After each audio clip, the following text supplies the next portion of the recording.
Hello and welcome to tutorial number 1. In this tutorial, I'm just going to define and elaborate on how to start the organic chemistry mechanisms and where to start, how to continue, and how to find out if we have reached to the final product and output of that mechanisms. This is going to be a long series of tutorials. That's going to be number 1. In this tutorial, in this mechanism, you see that the reacting agents, which I have over here, one of them is ammonium, which is on this side, which I have ammonium.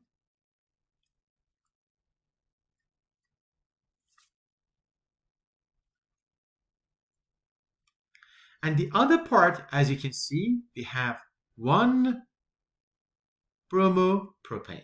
Now, as an alkyl halide.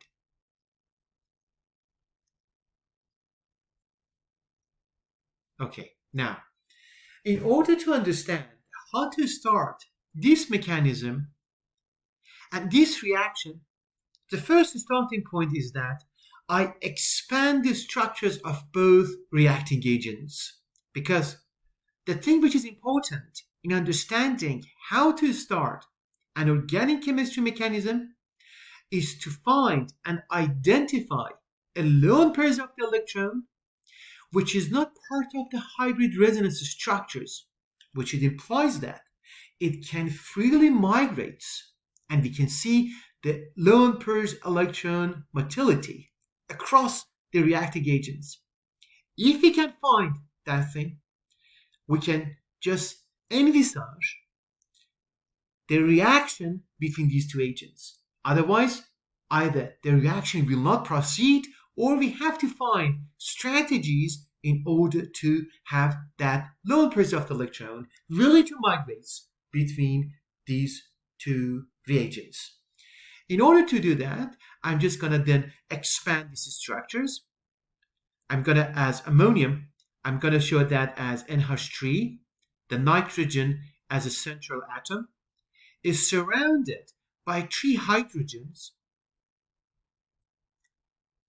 And most importantly, you know that because nitrogen belongs to group 5 of periodic then I have to, in order to make it balanced, I have to just put in the silice structures a lone pair of electrons, which as a result makes the 5 to make it as a kind of a formal charge as neutral. Then that's where the lone pairs come.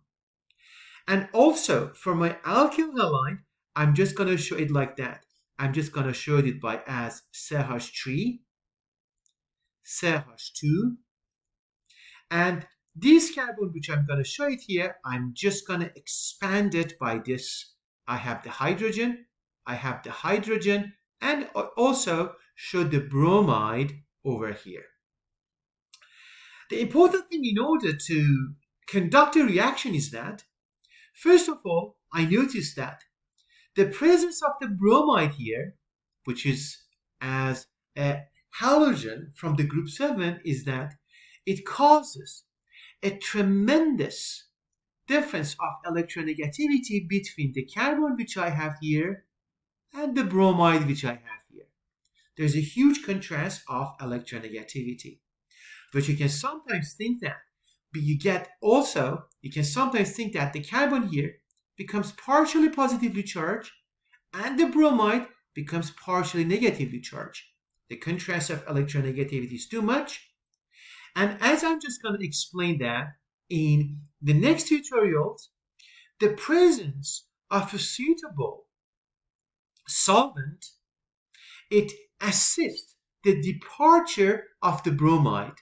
Then what happens here is that the bromide, it can steal the lone pairs, it can steal the electron pairs, which is here. You see that the Lewis bounds, it shows that you have 2 electrons, which is confined in this covalent bond.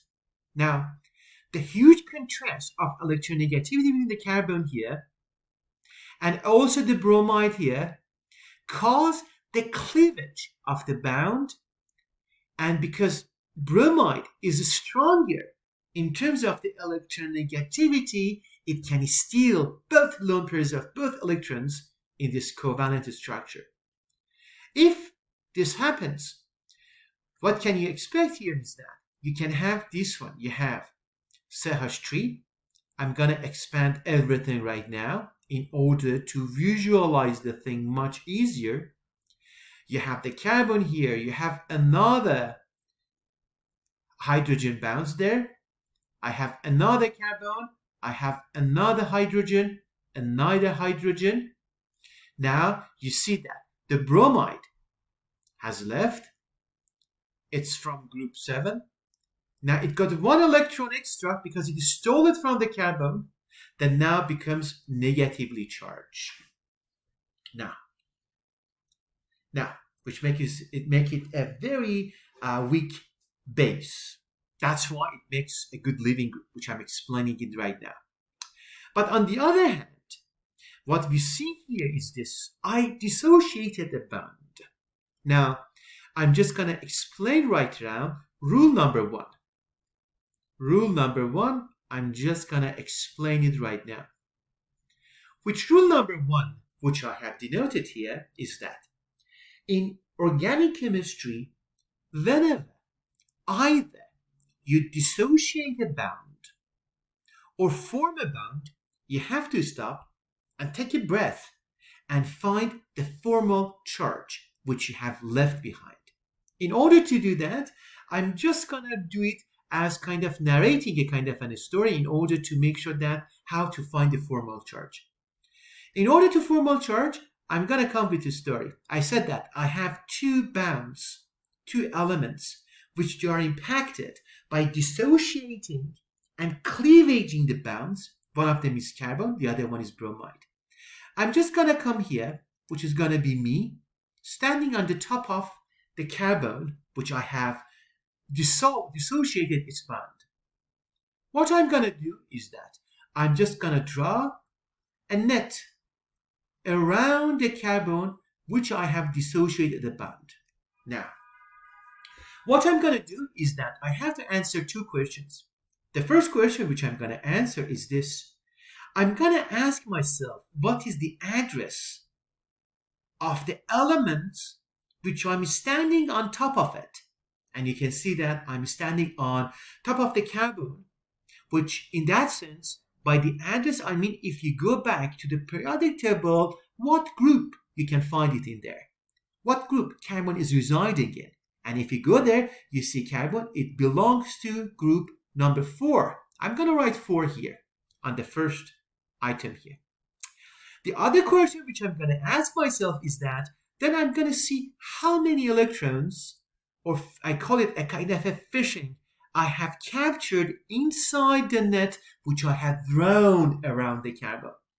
You see that you have 1 electron here, 1 electron here, 1 electron here. You see that you remember by the Lewis bounds, you have 2 electrons, 1 at this side, 1 on the other side. Or you can answer this question like that. How many times you have crossed these Lewis bounds? 1, 2, 3. Now, you write 3. What I'm going to do, I subtract these 2 numbers together, then I get number 1. This number 1 which I have done, it essentially defines the formal charge of the carbon which I have here. Means that the carbon gets a positive charge, which we are going to call that carbocation, and you're going to see that more later in the future tutorials, that it becomes an important part of the nucleophilic substitution reaction. Now I have formed now a formal charge. Now, for the bromide, I can do the same thing. I can just stand on top of the bromide and draw the fishing net. Now, you ask yourself, where are you standing now? You see that you are standing on the top of the bromide. You go back to the periodic table. You see the periodic table, bromide is located in group 7. Then we have group 7, and I'm asking myself, how many electrons I have captured in my fishing net around it? You see my fishing net around the bromide captures 2, 4, 6, 8 electrons. I'm going to say 7 minus 8, it gives me minus 1, which you see that previously I identified minus charge as a charge on the bromide there. This is a very effective method in order to answer the question how many formal charge or how much formal charge you have accumulated on the elements on these reactions. This is a very important question to answer it. Then I'm just going to again highlight rule number one, that in rule number one, in organic chemistry mechanisms which I'm just going to solve, I'm just going to ask myself anytime which either I form a bound or anytime I dissociate a bound by the method which I have shown, I have to stop and find the formal charge. Then the next thing which I'm going to do is that I can see I have formed a charged carbon, which I'm going to call that carbocation, which, based on your lectures which you have had before in your school, you know that it becomes extremely hungry for the electrons because it's positively charged, and the positive charge denotes electron deficiency. It means that as if someone is hungry for the food, then you have food deficiency. Then what do? You have huge appetite for the food, and that's why the carbocation has huge appetite for the electrons. Now, then as a result, we have to go shopping to find food, which is now electrons for this carbon. Now, where we can find the electrons, and now here answering this question, it's just going to guide us through to understand how this reaction is going to proceed. The first thing that we are going to answer to that is that, where can I find the food? For this food deficiency carbon, by the food, that I just imply the electrons. I may find the first immediate choice of the electrons, which they are free as a lone pair, and they are not part of the resonance hybrid structures of an element, which you cannot just extract them. One of these sources is we have 4 lone pairs of the bromide. Then you ask yourself, I may lend the lone pairs back to the carbon, which it brings us to the question, what was the point then? Because if I do that, I'm coming back to the alkyl halide, one bromo, the alkyl halide which I started. Now, in order not to do that, I say, okay, that's not going to be good practice to do. Then the thing which I'm going to do is this. I'm just going to go to search in other places in order to find a source of the electron for this. I'm just going to come here and I'm just going to show the ammonia which I had here with these structures here. These are going to be the same thing. This is ammonia, which I started my reaction with it, and I remember I had to find I have 2 electrons there. Now, the other source of the electron, which is going to be freely available, and I can just give it to the carbocation, which has electron deficiency, is the lone pairs of the nitrogen of the ammonia, which is not part of the resonance hybrid structures, which it means that it can be readily used. In order to do so, I'm just going to localize them like that, and I'm just going to lend it to the carbon, which is hungry for food or for the electron. And this is important to show the arrow direction like that. We are going to say that it's a nucleophilic attack. And also, this is worth noting that the ammonia which we have here from the other general chemistry courses that you have learned, it's a very important example of the Lewis base that we have seen before. Then, as a result, this nitrogen kicks off the lone pairs to the carbon, which is the carbocation here. And now, by doing this, by kicking off, this lone pair creates a bound. Because remember, by the Lewis structures that you have learned, any line, straight line between the elements represents 2 electrons. 1 electron at this side, 1 electron at this side. And this lone pair is going to form the same thing. I'm just going to show the rest of the reaction like that. I'm going to say, okay, if that's going to be the case, I'm just going to expand a little, contract the structures that I have. This one, it becomes CH3. This bond becomes CH2. This one I have C. I have hydrogen. I have hydrogen. I see that now. I'm just going to show that with a different color. The lone pairs which I have here, it becomes this. It is bounded with the nitrogen. These lone pairs, with this magenta color which I have, now it forms the bond. It comes from the nitrogen. The nitrogen immediately attached to the carbon, and I see it has 3 hydrogen attached to that. Now, the thing which I have over here is that I just formed a bond between nitrogen and carbon over here. Then the question that we can ask ourselves is this, that now I formed a bond now. Then what's the time to do right now is that stop. Take a deep breath. By taking a deep breath, I mean that you have to find formal charge. Always remember rule number 1. In the pathway that you're leading to, you have to always be mindful that anytime you dissolve a bond or anytime you associate and form a bond, you have to find the formal charge. I see that there are 2 elements impacted by this bond. One of them is nitrogen.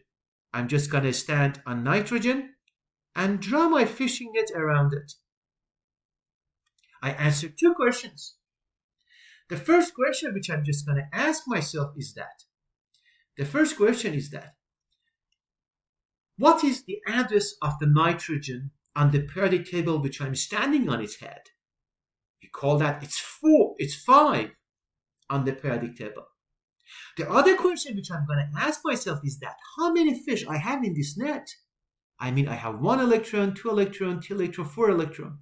Or equivalently, 4 times I have crossed these Lewis bounds.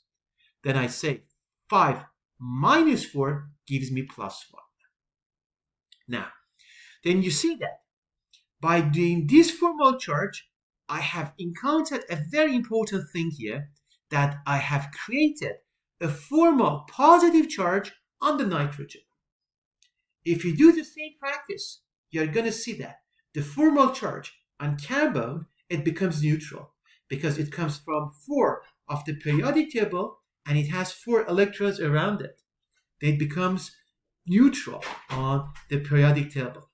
Now, then as a result, you see that based on the reaction which I had so far, I have formed a positive charge on the nitrogen. Now, and the carbocation which I had before, it is now completely neutral. Then now, the problem which I had now, it becomes even worse. It becomes even worse because of one reason. And you see that if you look into this structure, you remember the nitrogen alongside with the fluorine and oxygen.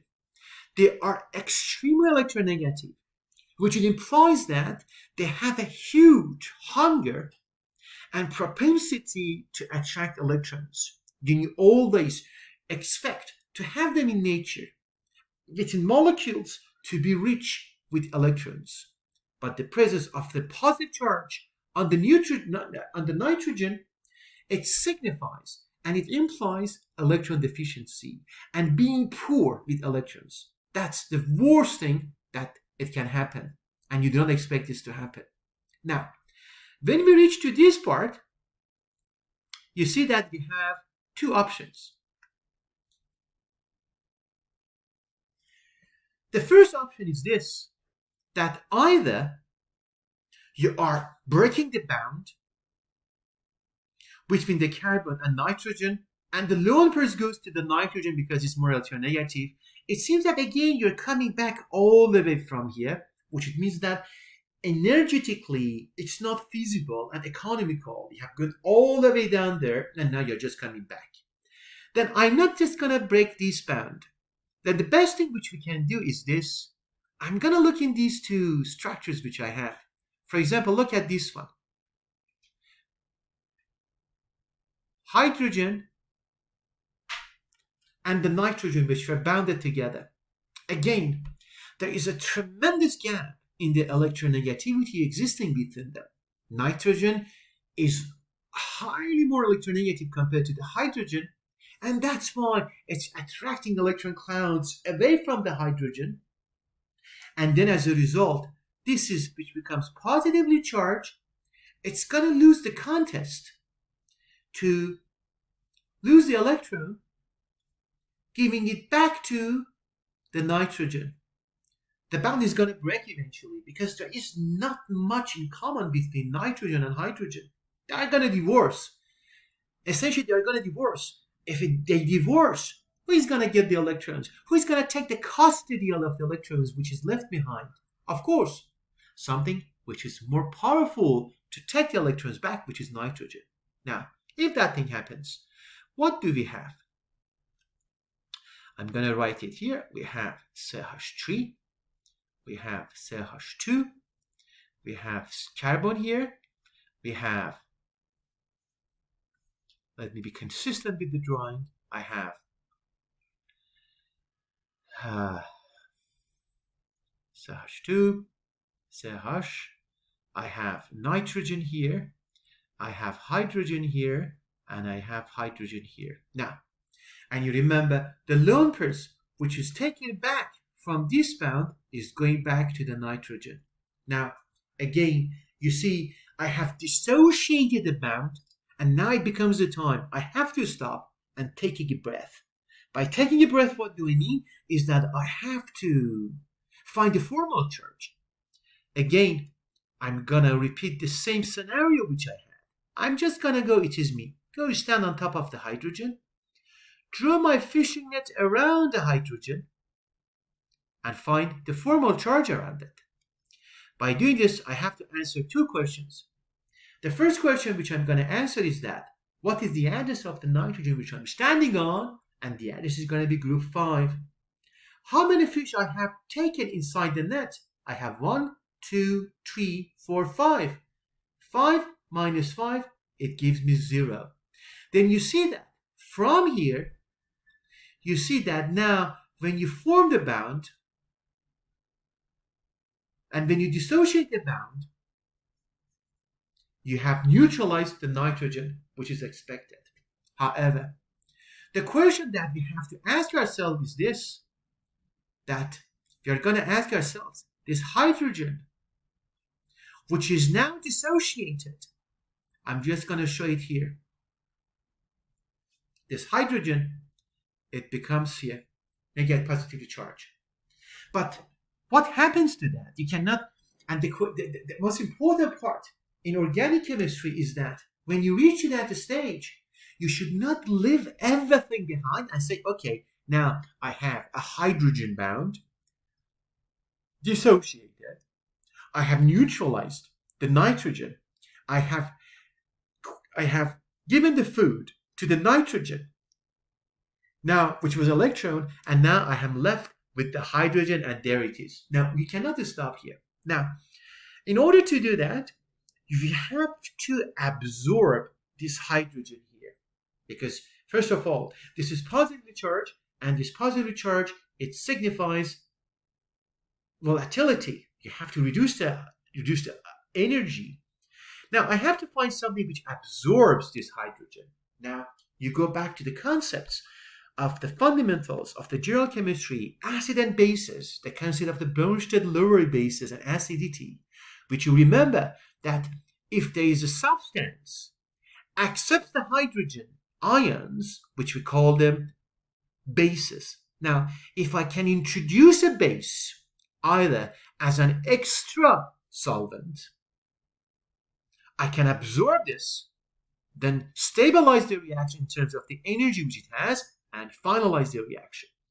Now, as I have not introduced the bases, I'm just going to come here, write that, okay, this ammonia, this is in excess. If it's in excess, it means that I can steal 1 mole interacted with this, I got to this, I have to steal 1 mole extra, which it means that I have NH3. One possible scenario. You could have used a base, but ammonia itself is a base, Bronsted base. Now, look at this. This is structure. Now, what I can see here is that now I have this lone pair. This lone pair is going to attack the hydrogen which is there, and it turns to what? It turns to NH, 4, which is there. But you should not do this. And I'm just gonna show that, like for example, like in a clouds, the structures of the ammonium when it is not shown like that. I have, let's see, it has, why you should not leave it there, because you are missing a charge which is going to be positive. Why the positive charge happens? I'm going to show the other one with hydrogen, which is positive, which you take it from here. That's why I color coded. Now you form the bond, you have to stop and you have to find the formal charges. In order to find the formal charges, you have two elements impacted by this formation. One of them is nitrogen. You stand on top of the nitrogen. You ask two questions. Where are you standing on? Nitrogen. It forms group 5. If you draw a fishing net around it, how many times you cross these bands, or how many electrons you have inside the net? You have 1, 2, 3, 4. You see that 5 minus 4 gives you a +1. Then it means that now when the reaction forms, when you had excess ammonia, what you have done essentially is that you have given a positive charge, which you have created ammonium here. And now this is one of the agents that you have. Then now, in order to housekeeping and see what have we formed in this reaction, before we leave, I'm just going to remind you of the things which we have formed. The first thing which we have formed is this. We had a leaving group, which is left. Bromide ions. I have ammonia, which is positively charged. They can just, electrostatic interaction, they can bring them together. For positive with the bromide in the solvent. And the other thing which I have formed is this structure, which I have formed it here through a nucleophilic reaction, which is formed. Then you see that I have these things formed and also these things. Then before I just finish, I'm going to remind you of this very important rule in these two important rules that we learned. First, in order to conduct and orchestrate an organic chemistry reaction, you have to always have a keen eye for a lone pair of the electron that it can move between different substates. The movement of that electrons, it dictates the formation of new compounds and the direction of the reaction in organic chemistry. And the second rule that we learned was that anytime in this process, either you form a bond or you dissociate a bond, you have to stop, find a formal charge, because that's a very important step.